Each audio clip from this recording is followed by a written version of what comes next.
ಪವಾಡ ಮಗು ದುನಿಯಾ ವಿಶೇಷ ಕಾರ್ಯಕ್ರಮಕ್ಕೆ ಮತ್ತೊಮ್ಮೆ ಸ್ವಾಗತ. ನಾವು ಚರ್ಚೆ ಮಾಡ್ತಾ ಇದ್ವಿ ಈ ಮಗುವಿನ ಈಗಿನ ಸ್ಥಿತಿಗತಿ ಬಗ್ಗೆ. ನಮ್ಮ ಚರ್ಚೆನ ಕಂಟಿನ್ಯೂ ಮಾಡೋಣ ಡಾಕ್ಟರ್ ರವೀಂದ್ರ ಅವ್ರ ಜೊತೆಯಲ್ಲಿ. ಸರ್, ಈಗ ನೀವು ಹೈಡ್ರೋಸೆಫಲಸ್, ಆ ಮಗು ಮೇಲ್ನೋಟಕ್ಕೆ ಹೈಡ್ರೋಸೆಫಲಸಿಂದ ಸಫರ್ ಆಗ್ತಾ ಇದೆ ಅಂತಕ್ಕಂಥ ಮಾತನ್ನು ಹೇಳಿದ್ರಿ.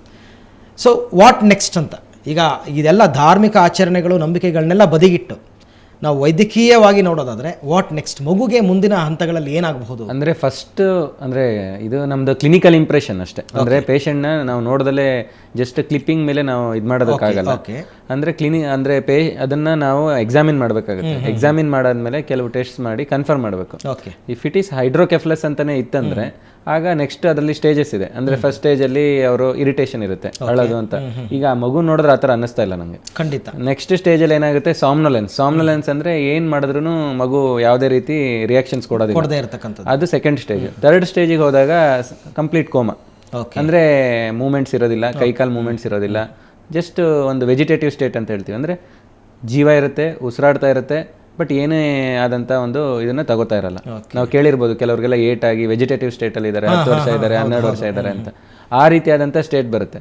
ಬಟ್ ಅವ್ರಿಗೆಲ್ಲರಿಗೂ ಯಾರು ವೆಜಿಟೇಟಿವ್ ಸ್ಟೇಟಲ್ಲಿ ಇದ್ರು ಅವ್ರಿಗೊಂದು ಫ್ಲೂಯಿಡ್ ಅಥವಾ ಏನಾದರೂ ಒಂದು ಹೋಗ್ತಾ ಇರುತ್ತೆ. ಬಟ್ ಇಲ್ಲೂ ಸಹಿತ ನಾವು ಸ್ವಾಮೀಜಿ ಹೇಳ್ದಂಗೆ ಏನಾದರೂ ಪ್ರಸಾದದ ರೂಪದಲ್ಲಿ ಏನಾದ್ರು ಕೊಡ್ತಾ ಇರ್ಬೋದು.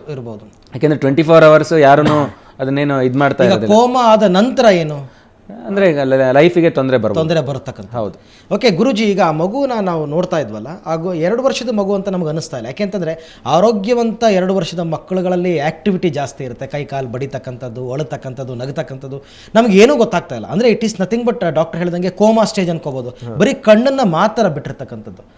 ಸೊ ಇದು ಏನು ತೋರಿಸುತ್ತೆ ಅಂದರೆ ಆ ಸ್ಥಿತಿಯಲ್ಲಿ ಇರ್ತಕ್ಕಂಥ ಮಗುವನ್ನು ಧ್ಯಾನ ಮುದ್ರೆಯಲ್ಲಿ ಇರ್ತಕ್ಕಂಥದ್ದು ಅಂತ ಏನಾದ್ರು ಜನ ಅನ್ಕೊಂಡ್ಬಿಟ್ರೆ ಹೇಗೆ ಅಂತ.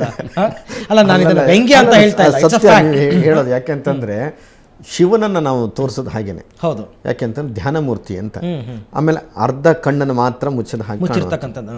ಇದು ಅರ್ಧ ಕಣ್ಣನ್ನು ಯಾಕೆ ಮುಚ್ಚಿದೆ ಅಂತಂತಂದ್ರೆ ಈ ಹೈಡ್ರೋಸೆಫಲಸ್ ಆಗಿರೋದ್ರಿಂದ ಈ ಸೆಮಿಕಾನ್ಷಿಯಸ್ ಕಳೆದು ಹೋಗಿರುತ್ತಂತ ಒಂದು ಪರಿಸ್ಥಿತಿ ಇವಾಗ. ಅಲ್ಲೀಗ ಕಣ್ಣನ್ನು ಅರ್ಧ ಭಾಗ ಮುಚ್ಚೋದಲ್ಲ, ಅದು ಡೌನ್ವರ್ಡ್ಸ್ ಹೋಗ್ತಾ ಇದೆ, ಅದು ಇನ್ನು ಪೂರ್ಣ ಮುಚ್ಚೋದಕ್ಕೆ ಕಾಯ್ತಾ ಇದೆ ಅಷ್ಟೇ. ಇಲ್ಲಿ ಇನ್ನೊಂದು ಏನಂತಂದ್ರೆ, ಒಂದು ವೇಳೆ ಭಾಗ್ಯವಂತಿ ಅನ್ನುವಂಥ ದೇವಿಯೇ ಆಗಿದ್ದಾಳೆ ಅಂತ ಇಟ್ಕೊಳ್ಳಿ, ಆ ಮಗುವೆ ಹುಟ್ಟಿದ್ರೆ ಅಬ್ನಾರ್ಮಲ್ ಆಗಿ ದೇವಿ ಹುಟ್ಟಬೇಕು ಅಂತೇನಿಲ್ಲ. ಹೌದು, ವೆರಿ ಸಿಂಪಲ್ ಅಲ್ವಾ?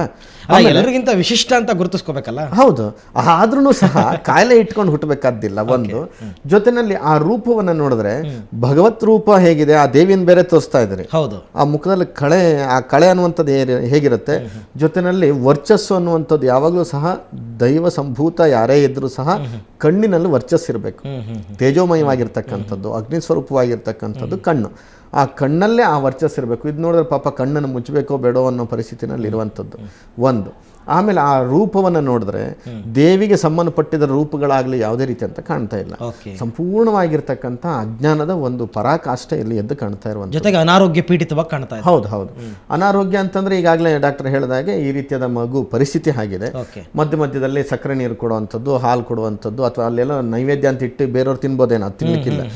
ಆ ಥರದ್ದೆಲ್ಲ ನಡೀತಾ ಇರೋದ್ರಿಂದ ಸ್ವಲ್ಪ ಗ್ಲೂಕೋಸ್ ಲೆವೆಲ್ ಸ್ವಲ್ಪ ಇಂಪ್ರೂವ್ ಆಗುತ್ತೆ. ಜೊತೆಯಲ್ಲಿ ಹಾಲುಗಿಲ್ಲ ಸ್ವಲ್ಪ ಕ್ಯಾಲ್ಸಿಯಂ ಇರೋದ್ರಿಂದ ಸ್ವಲ್ಪ ಅದು ಇಂಪ್ರೂವ್ ಆಗುತ್ತೆ. ಇವತ್ತು ಸಾಯೋದು ನಾಳೆಗೆ ಹೋಗುತ್ತೆ, ಹೀಗೆ ಪೋಸ್ಟ್ಪೋನ್ ಆಗ್ತಾ ಹೋಗ್ತಾ ಇದೆ. ಆದರೂ 2 ವರ್ಷದ ಎಳೆ ಕಂದಮ್ಮನ ಮೇಲೆ ಈ ಎಲ್ಲ ಪ್ರಯೋಗಗಳು ವರ್ಕೌಟ್ ಆಗುತ್ತೆ ಅಂತೀರಾ?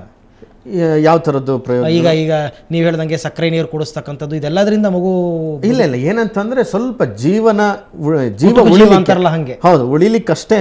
ಇಲ್ಲ ಅಂತಂದ್ರೆ ಒಂದು 4 ತಿಂಗಳಾಗ್ಲಿ, 4 ತಿಂಗಳಲ್ಲ, ಇಂಥ ಮಕ್ಕಳು ಸಾಮಾನ್ಯವಾಗಿ ನೀವು 10 ದಿವಸ ಉಪವಾಸ ಏನೂ ಇಲ್ಲದೆ ಬಿಟ್ಬಿಟ್ರೆ ಆ ಮಕ್ಕಳು ಬದುಕಲಿಕ್ಕೆ ಸಾಧ್ಯವೇ ಇಲ್ಲ. ನೀವು ಮನುಷ್ಯನ ಬಿಡಿ, ಒಂದು ದೊಡ್ಡ ಮರವನ್ನು ತಗೊಂಡು ಬೇರ್ ಕಿತ್ಬಿಟ್ಟು ಹಾಗೆ ಮಲಗಿಸಿದ್ರೆ ಒಂದು 10 ದಿನ ಅಲ್ಲ, ಒಂದು 5 ದಿನದಲ್ಲ ಅದು ಬಾಡ ಹೋಗ್ಬಿಟ್ಟು ಸಂಪೂರ್ಣವಾಗಿ. ಅಂಥದ್ದು ಈ ಮಗು, ಚಿಕ್ಕ ಮಗು, ಇನ್ನು ದೊಡ್ಡವರೇ ಬದುಕಲಿಕ್ಕೆ ಸಾಧ್ಯ ಇಲ್ಲ.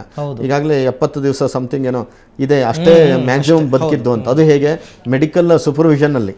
ಖಂಡಿತ. ಅಂಥದ್ರೊಳಗೆ ಇದಕ್ಕೆ ಯಾವುದೇ ರೀತಿಯಂಥದ್ದು ಇಲ್ಲ. ಇಲ್ಲಿ ಅಜ್ಞಾನವೇ ಎದ್ದು ಕಾಣ್ತಾ ಇರುವಂಥದ್ದು. ಆ ಜನ ಎಚ್ಚೆತ್ಕೊಳ್ಬೇಕಾಗತ್ತೆ.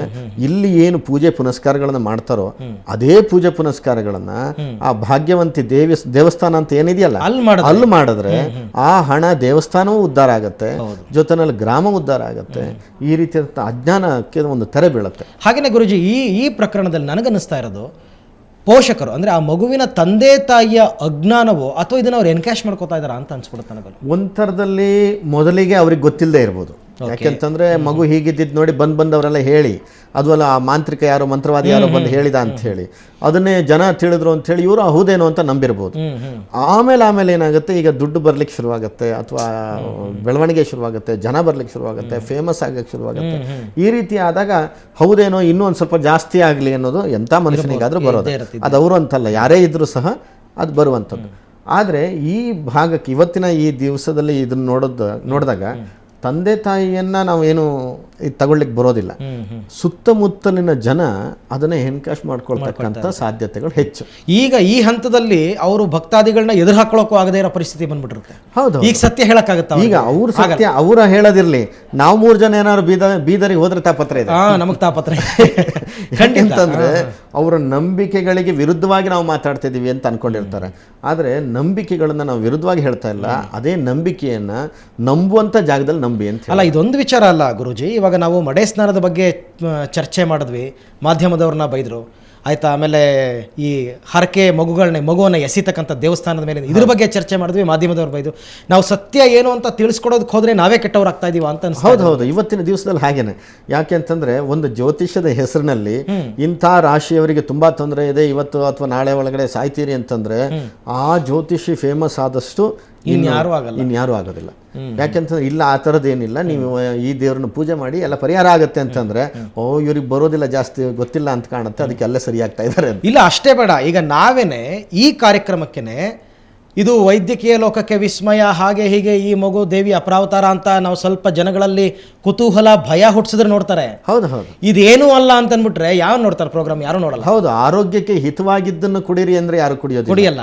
ಯಾವಾಗ ಮನಸ್ಸು ದೇಹವನ್ನು ಒದೆಯುತ್ತೆ ಅಂತಂದಾಗ ಅದನ್ನೇ ಕುಡಿಯೋದು ಜಾಸ್ತಿ. ಓಕೆ ಡಾಕ್ಟರ್ ರವೀಂದ್ರ, ಈಗ ಇಂಥ ಏನಾದರೂ ಕೇಸ್ಗಳು ನಿಮ್ಮ ಗಮನಕ್ಕೆ ಬಂದಿದೆಯಾ ಈ ಹಿಂದೆ ಎಲ್ಲಾದರೂ ನಮ್ಮ ದೇಶದಲ್ಲಿ ಆಗಿರ್ತಕ್ಕಂಥದ್ದು? ಅಂದರೆ ಕಂಜೆನೈಟಲ್ ಹೈಡ್ರೋಕೆಫಲಸ್ ಅಂದರೆ ಈ ರೀತಿಯಾಗಿ 2 ವರ್ಷ ಅನ್ನೋಂಥದ್ದು ನಾವು ಕೇಳಿಲ್ಲ. ಓಕೆ, ಅಂದರೆ ಹೈಡ್ರೋಕೆಫಲಸ್ ಇಂದ ಈ ರೀತಿಯಾಗಿ ತಲೆದಪ್ಪ ಆಗಿ ಕೆಲವು ಹಳ್ಳಿಗಳಲ್ಲಿ, ಎಸ್ಪೆಷಲಿ ನಾರ್ತ್ ಇಂಡಿಯಾದಲ್ಲಿ ಈ ಥರದನ್ನು ನಾವು ಕೆಲವು ಸಲ ಕೇಳಿದ್ದೀವಿ. ಅಂದರೆ ಈ ರೀತಿ ಅಬ್ನಾರ್ಮಲ್ ಹೆಡ್ನೆಲ್ಲ ಇಟ್ಕೊಂಡು ಹುಟ್ಟಿರ್ತಕ್ಕಂಥ ಮಕ್ಕಳನ್ನ ಪೂಜೆ ಮಾಡಿರ್ತಕ್ಕಂಥ. ನೋಡ್ತಾ ಇದ್ರೆ ತಮಾಷೆ ಅನಿಸ್ಬೋದು ನಿಮಗೆ, ಆದ್ರೂ ಹೇಳ್ತೀನಿ, ಅಮಿತಾಬ್ ಬಚ್ಚನ್ ಪಾ ಅಂತ ಒಂದು ಮೂವಿ ಬಂದಿತ್ತು. ಹೌದೌದು, ಪಾ ಮೂವಿನಲ್ಲಿ ಅಮಿತಾಬ್ ಬಚ್ಚನ್ ತಲೆ ಮಗು ಪಾತ್ರ ಮಾಡಿದ್ದು ಇಟ್ಸ್ ಅಬ್ನಾರ್ಮಲ್ ಬರ್ತ್ ಅಂತ ಹೇಳ್ತಾರೆ. ಆ ಥರ ಕಾಣಿಸ್ತಾ ಇದೆ. ಅದೇ ಆ ಥರ ಕೆಲವು ಇನ್ಸ್ಟೆನ್ಸಸ್ ಕೇಳಿದೀವಿ. ಅಂದ್ರೆ ದೇವರಂತ ಪೂಜೆ ಮಾಡಿರ್ತಕ್ಕಂಥದ್ದು, ಆಮೇಲೆ ಅದನ್ನ ಸೈಂಟಿಫಿಕಲಿ ವೆರಿಫೈ ಮಾಡಿದಾಗ ಈ ರೀತಿಯಾದಂಥ ತೊಂದರೆ ಇರತಕ್ಕಂಥದ್ದು ಕಂಡು ಬಂದಿದೆ. ಅದಕ್ಕೋಸ್ಕರ ಏನಂತಂದ್ರೆ ಫಸ್ಟ್ ಸೈಂಟಿಫಿಕಲಿ ಅದನ್ನ ಪ್ರೂವ್ ಮಾಡಬೇಕು. ಅಂದ್ರೆ ಏನ್ ತೊಂದರೆ ಅನ್ನೋದನ್ನ ಕಂಡುಹಿಡಿಬೇಕು. ಆ ಮಗುಗೂ ಏನಾದ್ರು ತೊಂದರೆ ಇತ್ತಂದ್ರೆ ಅದ್ರ ಪ್ರಕಾರವಾಗಿ ಟ್ರೀಟ್ಮೆಂಟ್ ಕೊಡಬೇಕು. ಖಂಡಿತ ವೀಕ್ಷಕರೇ, ನಮ್ಮ ಕಾರ್ಯಕ್ರಮದ ಮೂಲ ಉದ್ದೇಶ ನಿಮ್ಮ ಧಾರ್ಮಿಕ ಭಾವನೆಗಳಿಗೆ ಧಕ್ಕೆ ತರ್ತಕ್ಕಂಥದ್ದು ಅಥವಾ ನೀವು ನಂಬಿಕೊಂಡಿರ್ತಕ್ಕಂಥದ್ದು ಸುಳ್ಳು ಅಂತ ಹೇಳ್ತಕ್ಕಂಥದ್ದಲ್ಲ. ಆದರೆ ನಿಜಕ್ಕೂ ವಿಜ್ಞಾನ ಮತ್ತು ವೈದ್ಯಲೋಕ ಈ ಮಗುವಿನ ಕುರಿತಂತೆ ಏನು ಹೇಳುತ್ತೆ, ಆ ಮಗುವಿನ ಆರೋಗ್ಯ ಸ್ಥಿತಿಗತಿ ಈಗ ಹೇಗಿದೆ ಅಂತಕ್ಕಂಥದ್ರ ಬಗ್ಗೆ ಮಾತ್ರ ನಾವು ಚರ್ಚೆ ಮಾಡ್ತಾ ಇದ್ದೀವಿ. ನಮ್ಮ ಚರ್ಚೆನ ಮುಂದುವರಿಸೋಣ ಮತ್ತೊಂದು ಪುಟ್ಟ ಬ್ರೇಕ್ನ ನಂತರ.